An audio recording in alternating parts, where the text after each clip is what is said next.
That's how we're pivoting. Every week, Tyvis watches the game, and he goes nuts for about 3 or 4 plays in his place at home.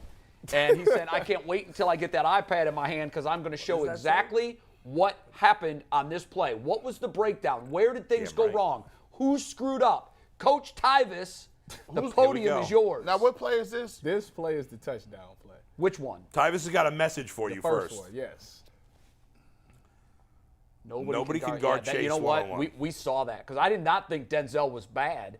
Yeah, you see the clip I sent in the chat? I didn't. Over the 50 course messages that came. I just ignored all of them, bro. I can't read 50 messages. I like that. That's because you got to ignore G.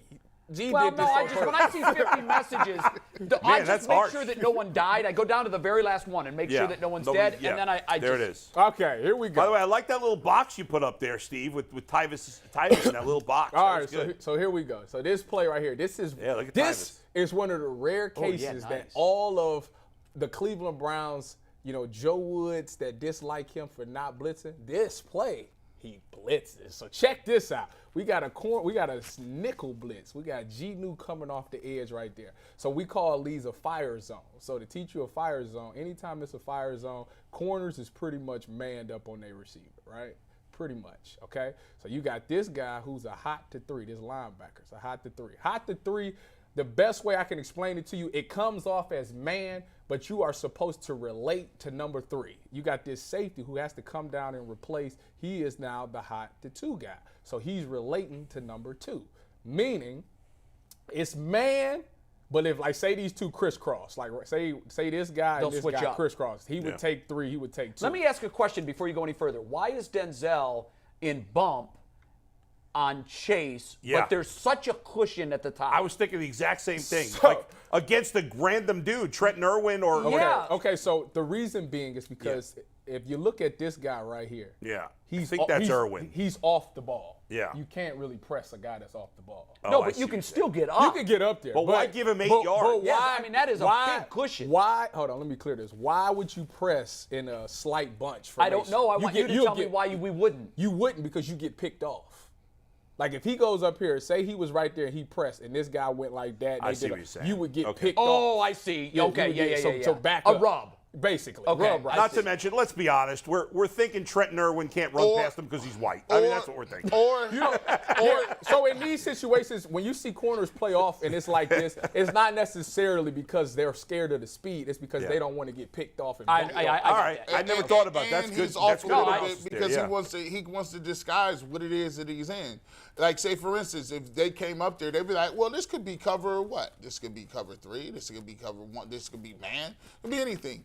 Like, it's kind of a giveaway since he's playing man at the bottom and there's no one really shading over the top. But, they still play cover 3 like that. Yeah. Right. It can still be cover 3. So, anyways, after giving y'all that, and this guy right here is a hot to 2 player too. So, meaning he would have this running back to his side because obviously the receiver is number 1, this running back or whoever's second eligible, this linebacker would go to, which in this case would be Mixon.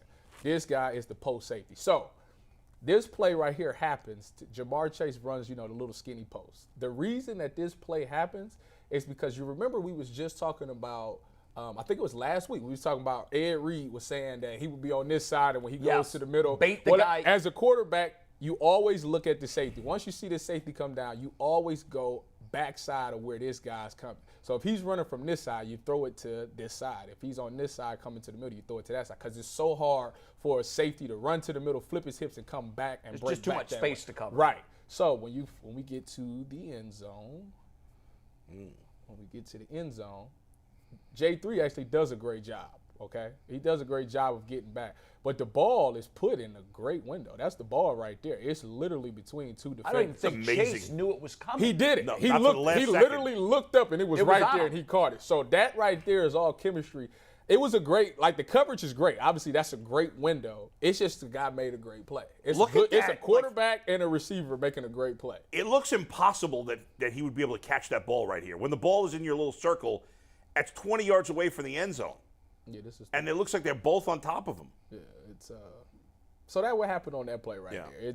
It's almost, I mean, you hate to say this, but with certain players, Tyvis, there are things that are indefensible. Yeah. And there were a couple of back shoulder throws that were thrown to Chase, that I thought Denzel was sound in his coverage. On him. And it just, like I said, at the end of the day, you just got to tip your hat because Burrow makes the perfect throw, and the only guy that can make the play on it is Chase. Yeah.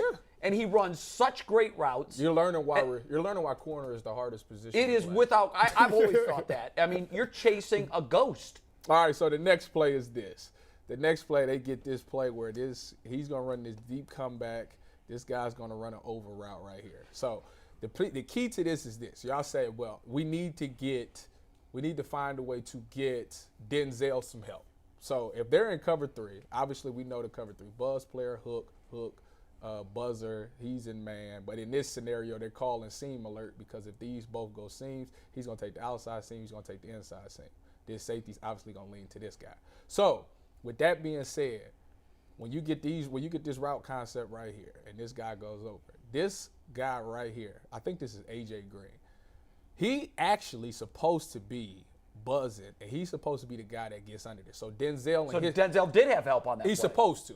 Because he didn't. I remember this play. There was no one there. In the corner's mind, you thinking, okay, I got a buzz player right there. Unless this guy, comes to the flat or something like this, this guy is supposed to come. So can I ask a question? So Denzel is taking in the event that Chase does run a go. He got it. He's got it. He's by himself. But that flat area on the short side, somebody that's got to be green. Because your responsibility as a buzzer, A.J. Green's responsibility as a buzzer is you get 8 to 10 yards. Right. And you get to the numbers. When you get to the numbers, you look at the quarterback. If the quarterback is looking towards you, you go ahead and you push through the numbers. Okay. Because that means the quarterback's coming that way.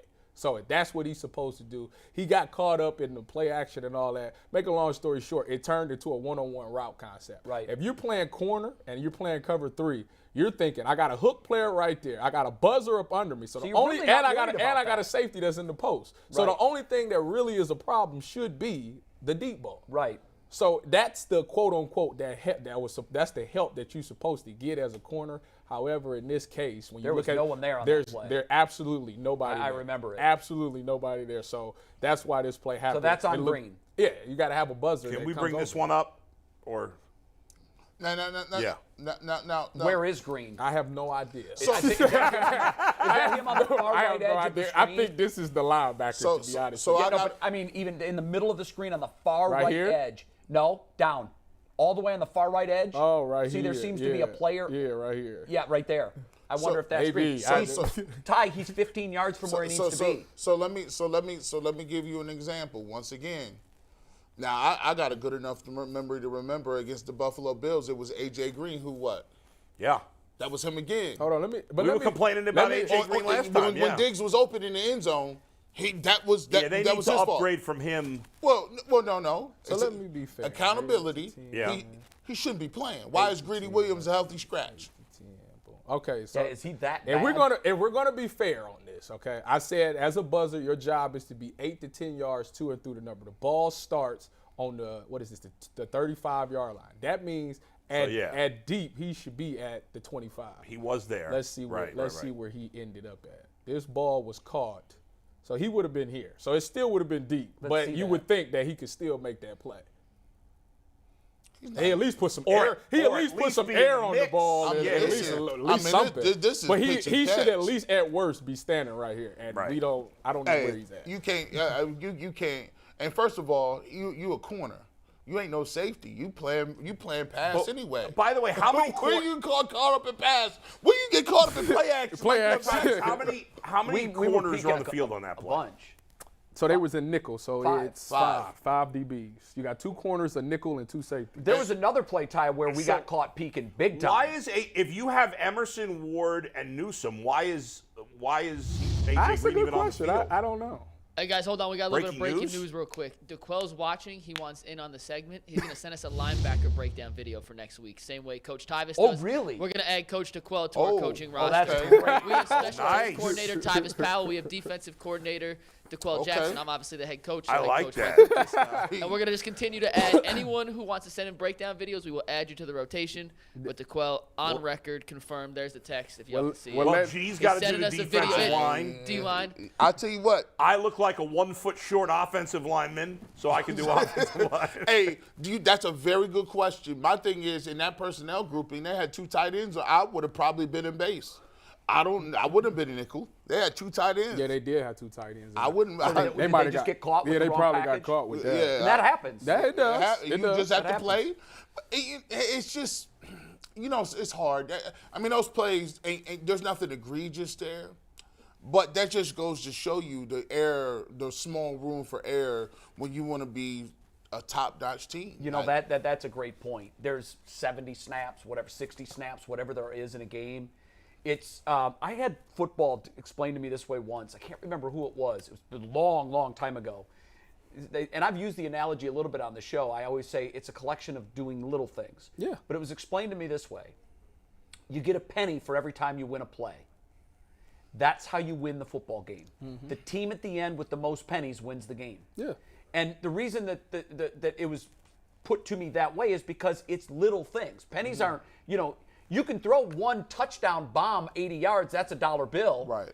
But the fact of the matter is, in the accumulation of 80 plays over the course of 60 minutes, you're gathering pennies. Yeah. Did you win this play? It's all penny for you. It's literally. Did you win that play? I compare it to baseball. You know how when you watch baseball, it's a boring sport because everybody does. It's not a boring sport. Listen, to the average viewer, it's a boring thing because it's the ball gets hit and it's routine. The defense is always clicking. It's like only time that somebody gets on base if they make a great base hit or somebody makes a mistake. Yep. Same way to football. If you go out there and do your job, your responsibility every play, all offenses can do is take checkdowns, and they will get bored with that. But the problem is they put cheese in your face. They entice you to do things that you're not supposed to do, and that's when the big play happens. The cheese. And the smarter quarterbacks and the smarter coaches give you more cheese.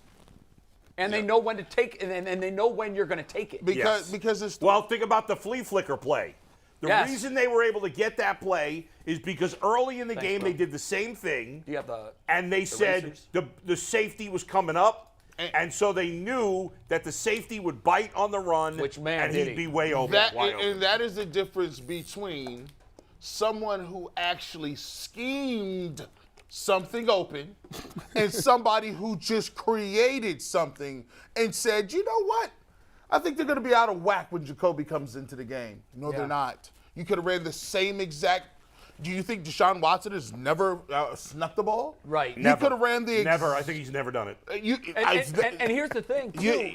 I thought you telegraphed that you were going to throw it when they brought Jacoby in. Yes. Because we thought we were playing chess. Hey, let's put Jacoby in, and they're going to bite on the sneak. And they're like, no. Zach Taylor was playing chess too. He was just playing a higher level chess. Well, he said the pass was a good. If he completed, the receiver was open. But your quarterback that was cold. The pass Cold. come off the bench. Just let him. Just let him do it. That's why the flea flicker. It's levels to it. It's just levels. And it's sad that you sit here and say that Zach Taylor is smarter than Kevin Stefanski. But at the beginning of this year, everybody wanted to fire Zach Taylor. No, 2 years ago. No, it was this year. The beginning of this season? Oh, you mean when they started? Yeah, when they started this season? What are you talking about? He said it. No, I didn't say fire him, but I don't think he's a great coach. He's got an under 500 record, which, by the way, is Kevin Stefanski. What's his overall record? He's over 500. That's crazy. What is it? What is his overall record now? I don't remember. It's 24-22. Do you like Stefanski? Is Stefanski a better coach than Taylor? I say yes. To say. I say yes. Last answer, then we're going to true and false. Reporting live. I think they're Channel 3. I mean, look at the body of work. Stefanski's 5-1 against them. Yeah, that doesn't make them better. One went to the Super Bowl. He got a lot better. But he's 5-1 head-to-head. So that means Zach Taylor's better than Andy Reid. No. That logic. Well, yeah. But just use that logic. However, we're talking about divisional foes. We're talking about divisional foes who know each other very, very well. And by the way, I'm sorry for derailing. If the Chiefs and the Bengals play each other 10 times, oh Lord, who's going to win? How Jada many? leaned in. It's going to be probably 5 and 5. Yeah. That's on me. But I don't think Andy. Obviously, I don't think Andy. I don't think you could just judge it by that way. Well, I'll give you an example why I would say yes. You can. Last point. Stefanski has blown out the Bengals on a number of occasions. Twice. Oh, yes. But I don't think that makes him. Bengals games are all field goal games. I don't think that makes him a better coach. I don't. Is he a better coach? I'm not sure, honestly. Really? I'm not sure. I do. If I had to say yes, I would say Stefanski. So I told you right now the Bengals just fired Taylor and hired Stefanski. What's your gut reaction? At this point, it's hard to say because Taylor and Burrow have a really good relationship, so that factors in. I'm sorry, fellas. I didn't mean to do that. All things being, here's my answer. I just wanted to think about it. Yeah. All things being equal, I'd rather have Stefanski.